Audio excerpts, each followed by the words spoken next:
Hey, well, today I'm angry at taxes. And while I do agree, and everybody should agree, that some level of public participation should be required for the society that we all live in to sustain the infrastructure that we depend upon, the fact is that these tax revenues just enable governments to grow and grow and grow.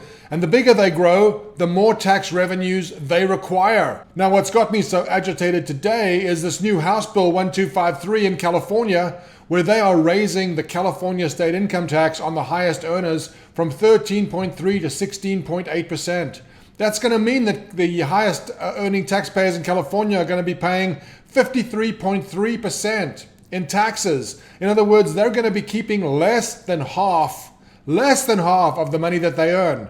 Now, everybody's in favor of raising taxes on the rich because we aren't rich. But I will point out that this is a slippery slope, and this is eventually used against everybody. Here's the history of the IRS. In 1913, the top tax rate was only 7%, and that was on incomes at the time equivalent to almost $13 million today. 7% on $13 million of income. Here we are today, and in California, you may think, oh my God, these tech executives are making a fortune. They should contribute more. They do contribute more. If you look at this, these taxpayers comprise only 0.5% of taxpayers in California. This means that only 1 out of 200 taxpayers in California would be affected. But these 1 out of 200 taxpayers are already paying 40% of the state's tax revenue. Almost half, just from this half of 1%. This small group. And if you think that these rates are not going to trickle down to us, you are sadly mistaken. They always do. Look at the history of the income tax from 1913, when everybody was in favor of multimillionaires paying what seems today a very reasonable 7%. Now, everybody is paying more than 7%, even the lowest earning people. The problem is that these states are not incentivized to be efficient. They grow non-stop, and they look to us to continue to fund them. And now with COVID-19, they have an excuse to jack up rates dramatically. The state income tax in California from 13.3 to 16.8 is a 26% tax increase. Not only that, but there's a Proposition 15, which is going to eliminate the protection for commercial properties from the old Javits Prop 13 bill. In other words, commercial properties are not going to have any cap on their property taxes. You may not realize this, but commercial entities just pass on all their costs to the consumer. This is why some argue that there shouldn't be a corporate tax at all, because corporations just charge consumers more to pay their taxes. Ultimately, it's only consumers who pay taxes, whether it's through corporations paying taxes and increasing our costs or not.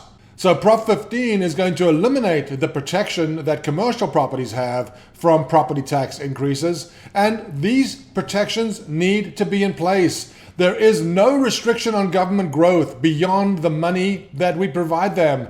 If we do not starve the beast will get bigger and bigger and bigger. Not only is California proposing a 26% increase in its state income tax, they're proposing to make it retroactive. Here we are in August, almost the end of the year 2020. They're proposing that you pay this tax back to January of 2020. I can't believe that retroactive tax increases can be moral or even legal. But here we are. I mean, the entity that makes the laws is writing the laws, and we just sit dumbly by and pay and pay and pay. I mean, at some point, the high earners in California are just going to leave. Where will that leave the rest of them? I mean, right now, Google, I think, is saying they're not going to bring people back to work until July of 2021. How many Google employees are going to be moving out of the high tax state of California, or any high tax state for that matter? These states need to have a budget, need to live within their budget, need to be responsible. They can't look to the population to continue to fund ever-increasing growth in the government. Now, I'll point out, growth in the government doesn't mean growth in services. Have you seen services increase commensurate with the increase in the taxes that we pay? No, we've seen services decrease. The excuse is always, oh, we need more money for education, more money for the kids, more money for the firefighters. But invariably, these entities are not getting the money. It goes into the general fund and disappears. California and other high tax states are going to see their high earners leave. Illinois is already seeing a huge exodus, and so is California. Joe Rogan, the most popular podcaster out there, is moving to Texas. Why wouldn't everybody move to Texas? There is no state income tax in Texas. These states need to realize that the residents live there by choice, and at some price, it's no longer worth it. These governments are acting as if they can extract whatever they wish from the citizenry. They cannot. The citizens of California can move, and they will move. Where will that leave the rest of them? Where will that leave the middle class in California that is now going to be forced to pay for this vastly larger government?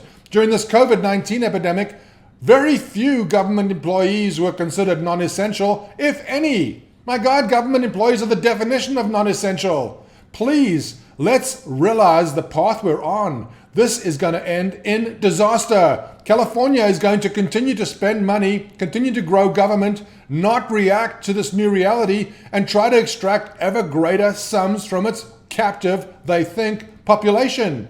The population is not captive. They will move. Can't we deal with this now before it's an emergency? Please, let's wake up.